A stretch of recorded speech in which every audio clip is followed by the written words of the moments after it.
ce sont des grands responsables boo leen waxee loolu ils ont le droit de répliquer seetal seen bopp. Je pense que Abdou a tout simplement considéré que affirmé wul sax dafa poser question kii di wax ba teg ñu ay naafeq mooy kat. C'est cette question-là qui a gêné effectivement M. Fall de mu ñëw porter plainte. Et cette plainte-là aujourd'hui a conduit ñu convoquer Abdou. Abdou s'est expliqué devant son avocat et que les choses mooy le procureur a constaté qu'il n'y avait pas lieu à le placer en garde à vue. xam nga yii yëpp dafa nekk ci contexte boo xam ni on tente aussi quelque part de museler ñi nga xam ne ñoo leen xaw a sonal fii le régime bi ñu fi def mooy un régime de rupture procureur de la République tey maa ngi koy sant di ko gërëm parce que xool na ni y avait pas lieu à placer monsieur Abdou Nguer en garde à vue parce que moom tooñul dafa na fekk répliquer raison pour laquelle bind nañ ko ci procès verbal bi réplique donc loolu réplique bi nag dafa saf mais c'est une réplique proportionnée. Je termine tout de suite là, de la phrase. Voilà. Donc voilà, daañu dem fële parce que la police considère que dañu war a déplacer wu. Donc on va continuer l'entretien juste à côté pour terminer, mais sans entrer dans le fond du dossier. D'accord. Ok. mi ngi noonu mbokki internet yéen ñuy bàyyi xel mi ngi noonu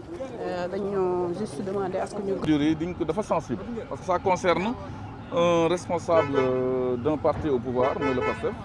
ak un chroniqueur nga xam ni temps yi chroniqueurs yi moom defe naa dañ leen ci njël le procureur nag moom ñu ko joxee dossier aussi certainement bëri woon na liggéey mu considéré après avoir vu le dossier qu'il y avait pas lieu à le placer en garde à vue nee na ni ñu ko levé na ñibbi këram donc loolu la ñuy retenir ci dossier bi mais lu am solo mooy tout simplement que la liberté d'expression kenn mënu ko entraver et que certains sont très mal placés aussi pour donner des leçons sur des histoires d'injures. Abdou Nguer saagawul kenn dafa tontu nit bu ko provoqué traité ko de naafeq et le droit a été appliqué parce que la présomption d'innocence c'est ça. La garde à vue c'est pour essayer d'enquêter sur des questions yoo xam ne leerul mais lii dafa leer nañ ba mu leer nañ nag je pense que cette affaire-là est derrière nous et que aujourd'hui ñi war a bàyyi tooñ mooy ñi nga xam ne ñoo yore doole ba pare continuer di saaga comme si ils étaient dans l'opposition loolu la ñuy retenir effectivement dans cette affaire là voilà. Est-ce que entre deux Sénégalais mën nga jàpp mbir mi xam non mais c'est une affaire qui est politique moo tax affaire bi sensible mais je pense que du bout en bout mën nañu considérer qu'il n'y avait pas lieu vraiment à arriver sur cela parce que kii nga xam dafa porte plainte aussi il faut le rappeler il faut waxtaan dëgg parce que dëgg dafa tumurànke ci réew mi saaga na fi président de la République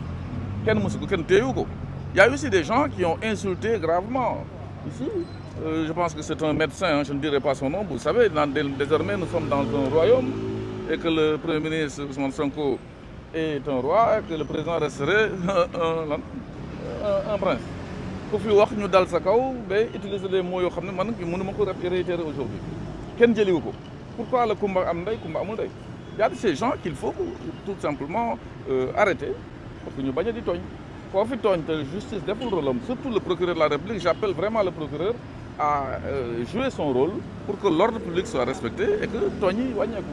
ñu ñu agsi ci li mais une réplique assez salée d'aujourd'hui fondée sur le droit proportionnel a conduit à ce que Abdou Nguer sorte libre et rentre chez lui et voilà ce qui est le plus important je pense que Abdou yàlla mën nañoo jàpp ne yoon toppeewul dara kii di Abdou Nguer lan la koy toppee Abdou a été même Abdou Ngom n'a pas affirmé il a posé une question nit ki bu ma waxee moom mooy kan dinaa ko tontu mais tontu bi ñëwagul te defe naa ne jaratu ko. ah oui c'est oui ñëwal dafa. parce qu'il s'appelle Abdou Nguer il dérange.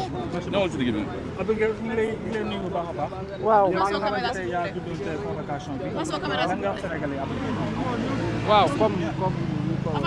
ni ko ñëpp di defee rek buñ la convoqué da ngay wuy ji man bi ñu ma joxee convocation bi dama ñëw wuy si audition bi 45 minutes la durée laaj la ak tontu laaj nañ ma lu tax nga wax ne kii na la indil baayam nee na da nga ko saaga ma ne ko képp ku ñu wax indil sa baay nga mer xoolaatal sa juddu maanaam bu ñu ne la indil sa baay nga mer rek xoolaatal sa juddu beneen bi ci topp boo nee nit ay naafeq lañ yow war nañ xam yow yaay kan bay traité nit ñi da naafeq bu fekkee yaa leen gën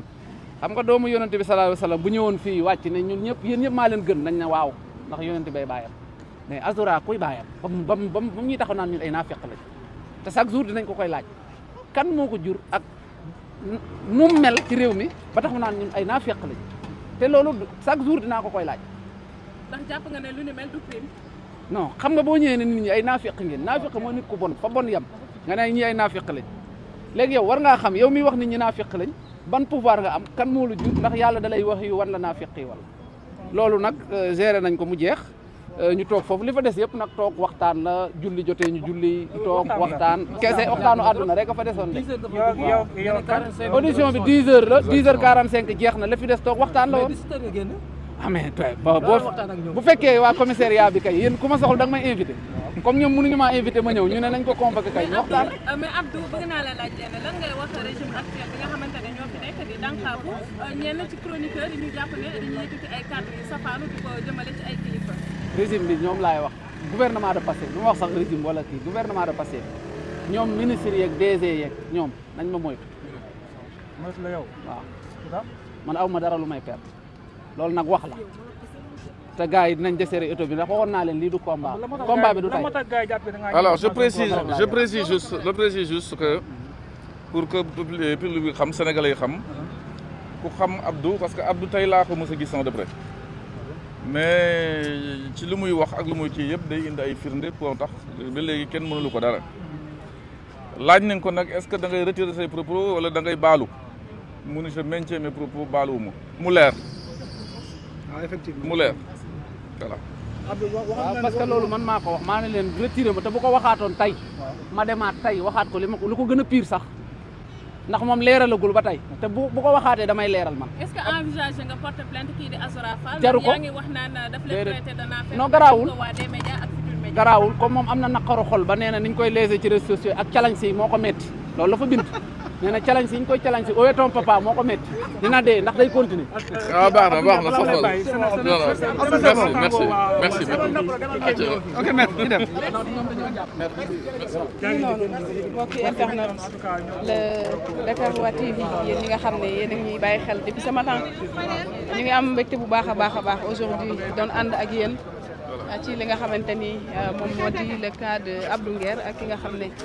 moom moo di rek Azoura Fall moom Abdou Nguer ñu dem jël Oumar Sow koy waru dem ba fële di def interview quand même voilà réaction de Oumar Sow également désolé koy waxee ci lu ñu nekk di xoqatal nit ñi taxul ñu reculer ci suñu combat parce que c'est un combat de principe c'est un combat bu ñu gëm la tey nit ñi teg leen ci kaso bi teg leen ay fitna taxul ñu reculer moo tax nag message bu may lancé moi je parle à Diomaye Faye le président de la République na xam ne réew mi moom lañ ko dénk moo prêté serment te il sera responsable de ce qui se passera dans ce pays et lu nekk di xew mooy ñi ñu nekk di tëj ci kaso yi tey Lat Diop démb may nañ ko liberté provisoire procureur bi tey mu ngi ko toog xaar instruction pour lan dafa war a bañ wala dafa war a bañ yooyu yëpp yi am ay Farba Ngom ay Ablaye Ndiaye ay Assane Diouf donc tout ce qui se passe aujourd'hui dans ce pays le président de la Diomaye Faye vous êtes le père de la nation et vous êtes interpellé sur cette question là jël Ousmane Sonko bàyyi ko muy def naka sudul noonu di jël réew mi di ko yàq di def naka sudul noonu ça veut dire que plan bu mu amoon mooy yàq Sénégal mu ngi koy continuer léegi nag nu mu ko war nar a yàqee mooy tëj ay gor tilimal ay gor jël ay gor bëgg leen xoxatal mais en tout cas ñun de notre côté on va se battre en tout cas fii ragal amu fi man de xam naa kuy sama baay Ibrahima Sow la tudd Sotrac la doon liggéeyee donc fii kuñ fi laaj kuy sa baay waroo mer donc je pense que c'est une question boo xam ne waxal kuy sa baay rek c'est fini yow journaliste war nga xam kuy sa baay technicien bi kuy sa baay donc tout le monde kuy sa baay donc c'est pas un problème donc pour man lii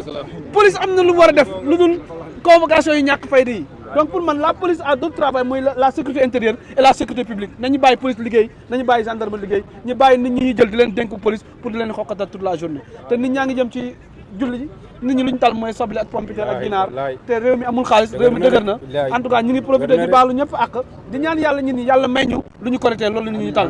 Diomaye Faye toogaatal nga xoolaat sa bopp vous êtes le responsable de ce pays yow la Sénégalais yi wooteel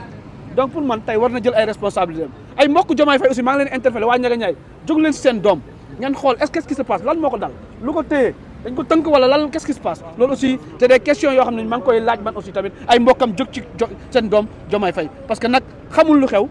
xamul Ousmane mu ngi def lu ko neex mu ngi jël ku ko neex di def lu ko neex loolu aussi tamit Diomaye war na jël ay responsabilités parce que ëllëg ci biir c'est lui qui rendra compte. Je vous remercie.